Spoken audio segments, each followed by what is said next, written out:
동갑내기 부부가 60번째 이렇게 생일을 맞이해서 생일 파티를 하게 되었습니다.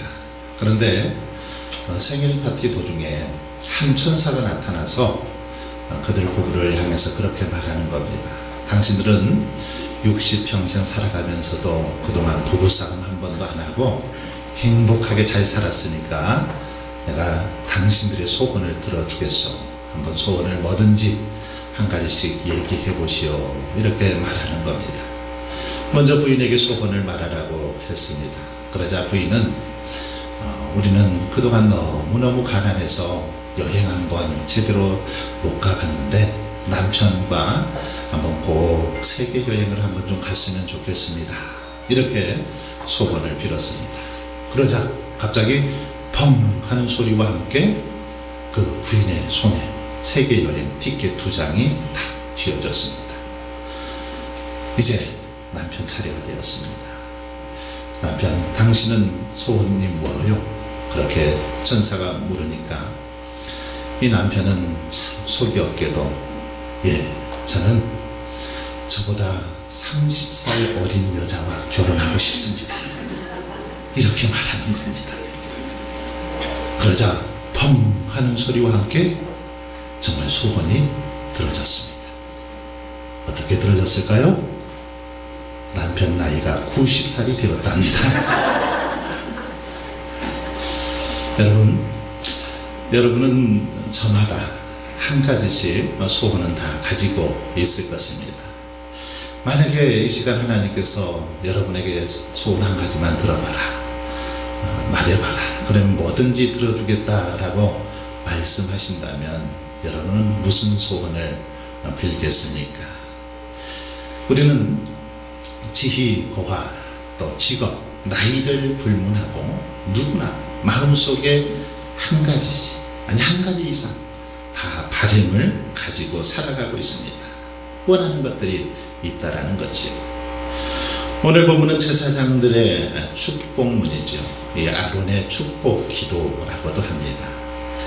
성경에 보면 축복 기도, 축도라고도 하는데 구약에는 오늘 본문에, 그리고 신약 성경에는 고린도후서 13장 13절에 축도가 그렇게 나와 있습니다. 제사장들의 축복문이라고도 하는데 하나님께서 이스라엘 백성들에게 복을 주시길 바라시는 그런 간절한 소원이 오늘 본문 속에 들어있는 걸 볼 수 있습니다. 이 축복문은 아주 간략한 문장으로 그렇게 구성되어 있지만 아주 명확하게 하나님의 약속, 하나님의 축복이 기록되어 있습니다. 여러분, 하나님께서 우리에게 이렇게 축복문, 아론의 그 축복 기도를 가르쳐 주고 있는데 이것을 하나님께서 우리에게 제정하신 이유가 뭘까요? 단지 제사장의 권위를 세워주시기 위해서 이것을 이렇게 기록하고 있을까요? 물론 제사장을 위한 그런 권위도 조금은 있겠습니다만은 그것이 전부는 아닙니다. 이거보다 더 깊은 의미가 이 속에 담겨 있다는 겁니다. 그것은 바로 이 축복문의 내용을 통해서 백성들에게 하나님이 어떤 분이신가, 이스라엘 백성들에게 과연 하나님, 우리가 믿고 섬기는 하나님은 어떤 분이신가를 가르쳐 주시기 위해서, 깨닫도록 하기 위해서 바로 이 축복문을 기록하고 있다는 것입니다. 그래서 믿음으로 살 때 약속한 모든 복을 누리며 살아갈 수 있도록 하기 위해서 오늘 이 말씀을 우리에게 주셨다라는 것입니다. 오늘 본문을 보면 눈에 띄는 그 단어가 등장합니다. 어떤 단어입니까? 이 원하다라는 단어입니다. 원하며 원하노라. 3번 그렇게 반복되어 나오는 것을 볼 수 있습니다. 사실 히브리어에서 이렇게 같은 어원이나 같은 단어를 3번씩, 이렇게 3번씩 반복한다라는 것은 어떤 최상급의 표현을 할 때 쓰는 그런 방법입니다. 어떤 것을 강조할 때, 어떤 것을 힘있게, 힘주어서 말할 때 썼던 표현 방법이라는 것입니다. 예컨대 하나님께서 가장 거룩하다라는 표현을 할 때 3번 거룩이라는 단어를 씁니다. 이사야 6장 3절에 보면 그런 말씀이 있습니다. 거룩하다 거룩하다 거룩하다 만군의 여호와여. 하나님이 얼마나 거룩하신 분인가를 말씀하기 위해서 거룩하다 거룩하다 거룩하다 3번 그렇게 강조하고 있습니다. 계시록 4장 8절에도 그들이 밤낮 쉬지 않고 이르기를 거룩하다 거룩하다 거룩하다 주 하나님 곧 전능하시니요. 이렇게 하나님의 거룩하심, 예수 그리스도의 거룩하심을 증거할 때 이렇게 3번씩 힘주어 강조하고 있는 걸 볼 수 있습니다. 최고로 사랑하라 라는 표현을 할 때도 그렇게 3번 강조하고 있는 걸 볼 수 있습니다. 너는 마음을 다하고 뜻을 다하고 힘을 다하여 내 하나님 여호와를 사랑하라. 마음, 뜻, 힘, 이 3개의 단어를 통해서 강조하고 있습니다. 다하고 이렇게 하나님을 사랑하되 온 마음으로 사랑할 것을 강조하고 있다는 것이죠. 그러게 오늘 본문에 하나님이 원하노라 라는 이 말은 하나님께서 간절히 아주 간절히 원하시는 그런 소원이라는 것입니다. 그렇다면 하나님이 여러분 무엇을 그렇게 간절하게 원하실까요? 바로 복 주시기를 간절히 원하신다는 것입니다. 하나님께서는 하나님의 자녀들에게, 하나님의 백성들에게 복 주시기를 그렇게 간절히 원하신다는 겁니다. 24절을 보시면 여호와는 내게 복을 주시고 그 말씀이 이 사실을 가르쳐 주고 있죠. 여러분, 하나님은 사람들을 이 땅에 창조하실 때부터 복 주시기를 원하셨습니다. 창세기 1장 22절에 보면 하나님이 그들에게 복을 주시며 이르시되 생육하고 번성하여. 창세기 1장 27절 28절에도 하나님이 자기 형상 곧 하나님의 형상대로 사람을 창조하시되 남자와 여자를 창조하시고 하나님이 그들에게 복을 주시며 창세기 5장 2절에서도 남자와 여자를 창조하셨고 그들이 창조되던 날에 하나님이 그들에게 복을 주시고.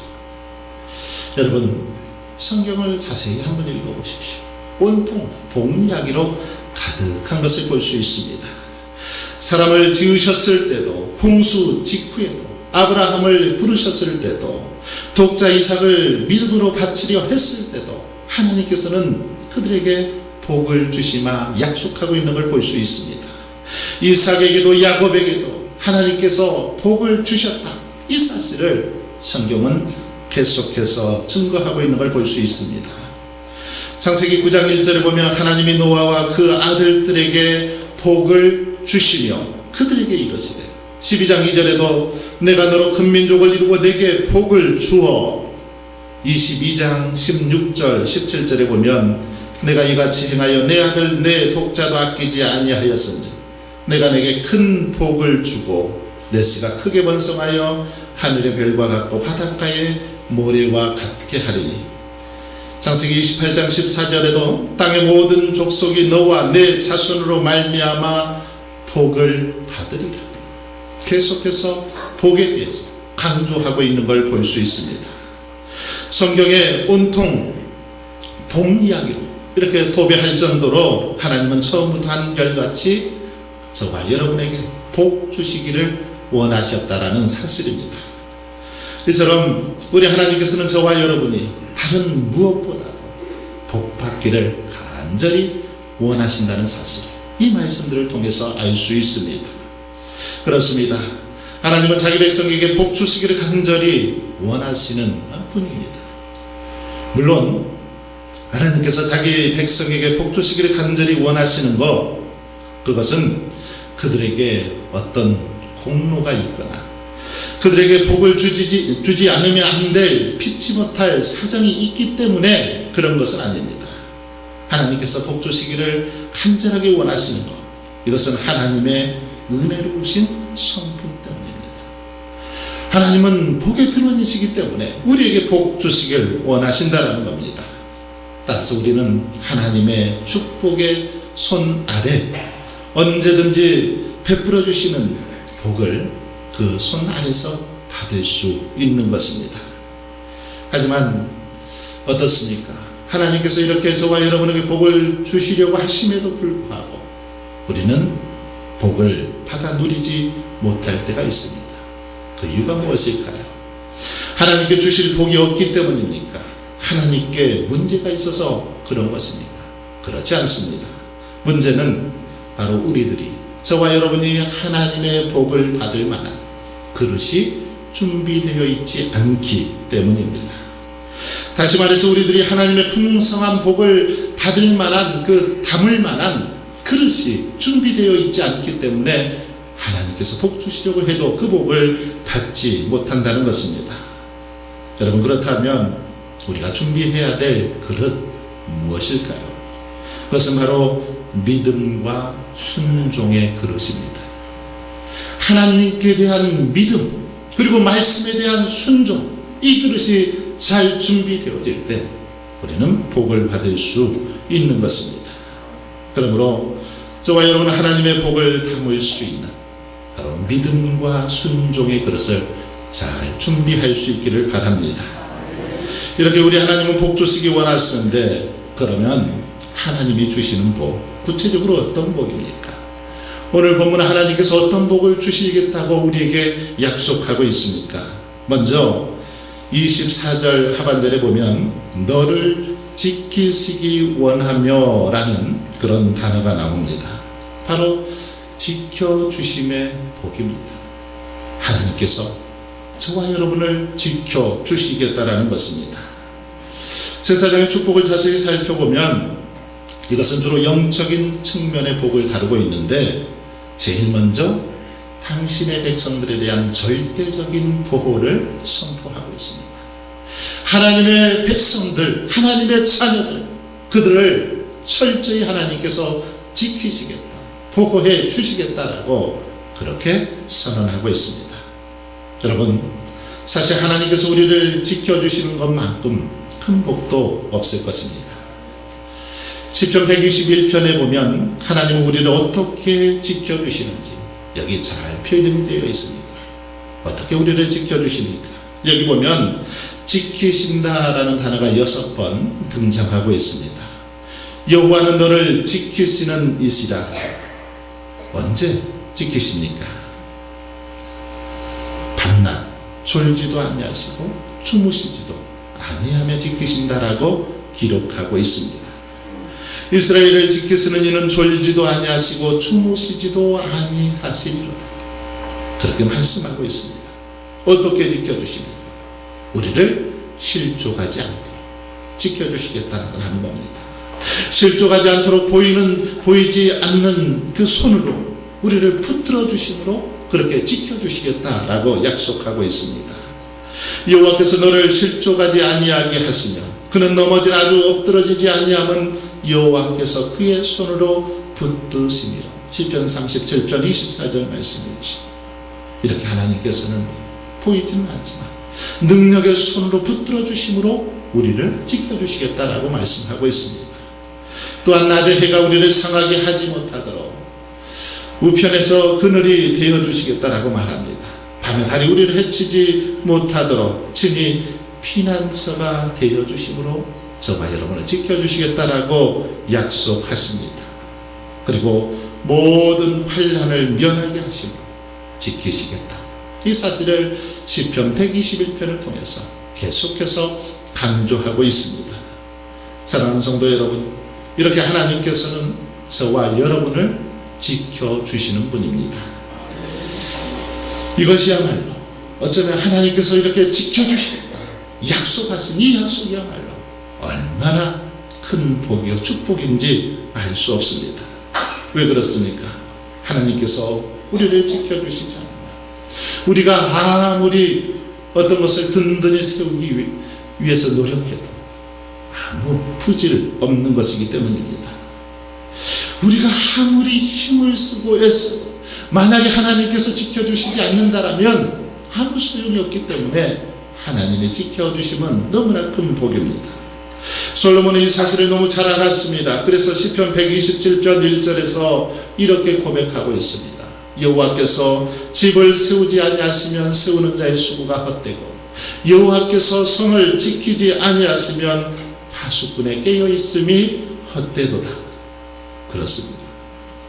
우리 하나님이 지켜주지 않으면 우리의 노력과 수고도 물거품이 되고 만다는 겁니다. 그러나 하나님께서 지켜주시면 어떤 위험과 어려움도 능히 극복할 수 있다는 것입니다. 나폴레옹의 군대가 적국을 통과할 때의 일입니다. 예수님을 잘 믿는 과부가 아이들과 함께 살고 있었습니다. 그녀는 이 나폴레옹의 병사들이 자기 동네, 자기 집 옆을 지나간다라는 소식을 접하고 혹시라도 그들이 들어와서 재산을 빼앗고 또 아이들을 잡아가지는 않을까 심히 그렇게 걱정이 되었습니다. 그래서 그날 밤 가정 예배를 드리기 위해서 아이들과 함께 한자리에 모여서 그는 하나님 앞에 이렇게 기도했습니다. 오 하나님, 우리 집 주위에 성벽을 쌓아서 우리를 적에게서 지켜주시옵소서.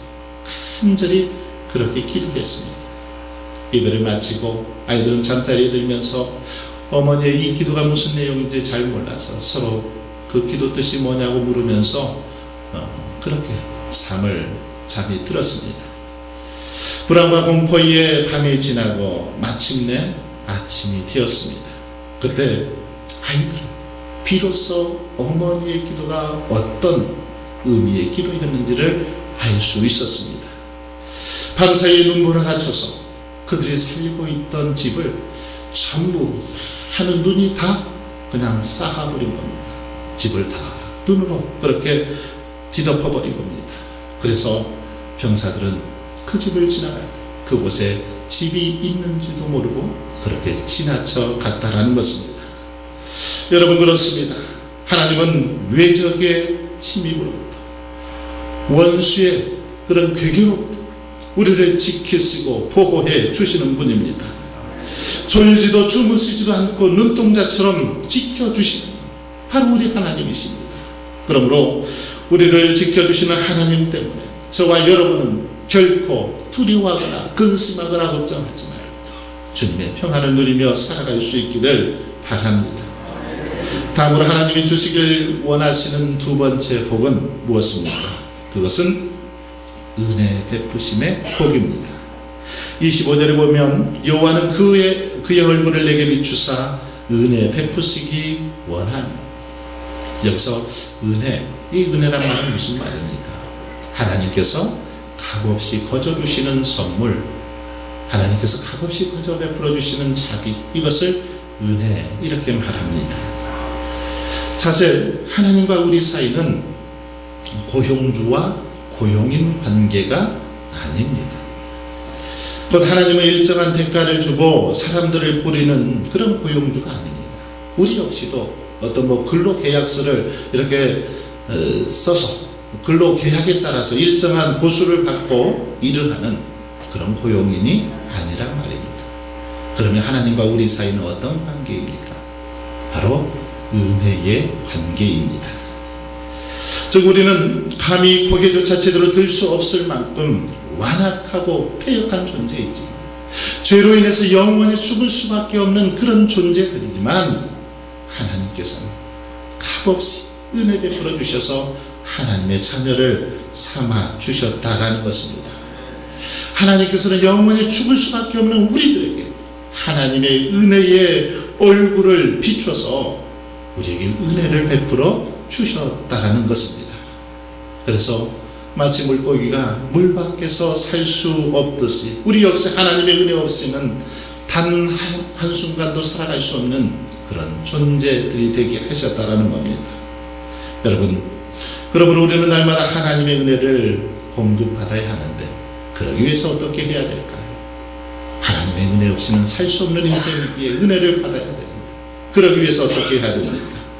25절을 보면 여호와는 그의 얼굴을 내게 비추사 은혜 베푸시기 원하며 이렇게 기록되어 있는데, 이것은 하나님께서 그의 백성을 향해 얼굴을 마주하시고 은혜 베푸시기 원한다, 이런 말씀입니다.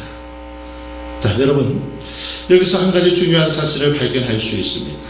하나님의 은혜를 받기 위해서는 하나님의 얼굴을 대면해야 한다는 겁니다. 자, 그러면 어떻게 우리가 하나님의 얼굴을 대면할 수 있습니까? 생각해 보십시오.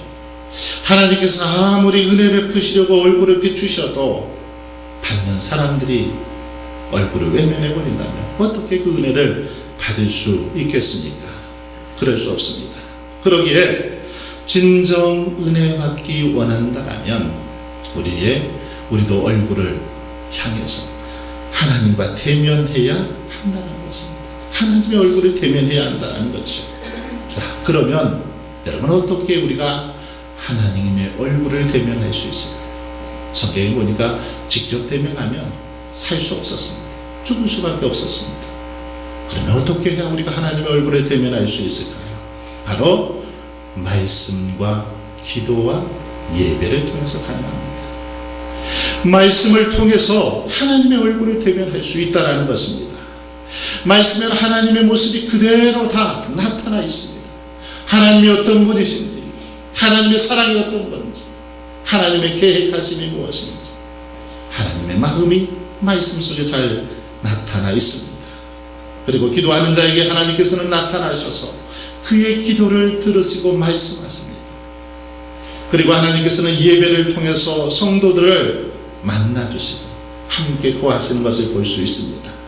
그러니 여러분, 우리가 하나님의 은혜를 받기 위해서는 말씀과 기도와 예배 생활에 힘써야 한다는 겁니다. 말씀과 기도와 예배 생활에 소홀히 하고서는 은혜 받을 수 없다라는 것입니다. 그런데도 많은 성도들이 말씀과 기도와 예배는 소홀히 하면서 하나님께서 은혜를 베풀지 않으신다고 오히려 불평하고 원망하며 살아가는 자들이 많이 있더라는 겁니다. 정말 우리가 은혜 받기를 원한다면 그러기에 먼저 우리가 말씀 안에 거하고 기도의 삶을 살아야 됩니다. 날마다 하나님 앞에 예배자로 서 있을 때 그때 하나님께서는 우리에게 은혜 베풀어 주신다라는 것입니다. 여러분, 한번 이 시간 우리의 모습을 돌아볼 수 있기를 바랍니다. 오늘 우리의 모습 어떻습니까? 하나님께서 말씀과 기도와 예배를 통해서 은혜 베푸시기를 원하시는데도 불구하고 이것들을 무시하고 오히려 소홀히 하면서 살아가고 있지는 않은지 한번 우리 자신을 냉철하게 돌아보고 점검할 수 있기를 바랍니다. 그동안 혹시라도 이런 부분들이 우리 안에 있다면, 말씀을 보고 기도 생활하고 예배하는데 소홀히 했다라면 지금부터라도 말씀을 붙들고 기도하며 정말 하나님께 날마다 예배자의 삶을 살아갈 수 있기를 바랍니다. 그럴 때 하나님께서 때를 따라 돕는 은혜를 베풀어 주실 줄 믿습니다. 마지막으로 하나님이 주시길 원하는 복은 바로 평강의 복입니다. 26절에 보시면 여호와는 그 얼굴을 내게로 향하여 드사 평강 주시기를 원하노라. 여기서 평강이라는 말은 무슨 말입니까? 평강, 바로 샬롬입니다. 샬롬. 우리가 인사할 때 샬롬 이렇게 인사하는데 평강이라는 단어가 샬롬입니다. 이 샬롬이라는 단어의 뜻은 그런 의미가 있습니다. 온전하다, 완성하다, 끝내다, 이런 의미가 이 단어 속에 포함이 되어 있습니다. 이것은 하나님과 인간 사이에 막혔던 담이 제거되고 온전한 관계가 성립되었을 때 바로 이런 상태를 바로 샬롬이라고 말합니다. 즉 예수 그리스도로 말미암아 하나님과 화목하게 됨으로써 누리는 상태, 이것이 바로 평강, 샬롬의 상태라는 것입니다. 여러분, 이 평강은 세상이 주는 평강과는 전혀 다릅니다. 세상이 알 수도 없고 줄 수도 없습니다. 사람들은 평강을 얻기 위해서 자연에 이렇게 파묻혀서 휴양을 하기도 하고, 때로는 사색과 명상을 통해서 철학이나 다른 종교를 통해서 마음의 평강을 얻으려고, 마음의 평안을 얻으려고 그렇게 몸부림칩니다. 그러나 여러분, 이들이 추구하는 평강, 이들이 주는 평안은 일시적인 것입니다. 영원한 것이 못 된다는 것입니다. 세상의 철학이나 사색이 결코 참된 평강을 줄 수 없다라는 겁니다. 참된 평안은 오직 하나님 안에서만 발견될 수 있기 때문입니다. 오직 하나님만이 줄 수 있는 것이기 때문에 세상으로부터 이 평강을 누릴 수 없는 것입니다. 그래서 참된 평강을 소유했던 다윗은 그 안에 하나님께서 주시는 참된 평강이 충만하니까 자기 아들 압살롬을 피해서 도망다니면서 그는 평강을 누렸습니다. 평안했다라는 것입니다. 사도 바울 역시도 마찬가지였습니다.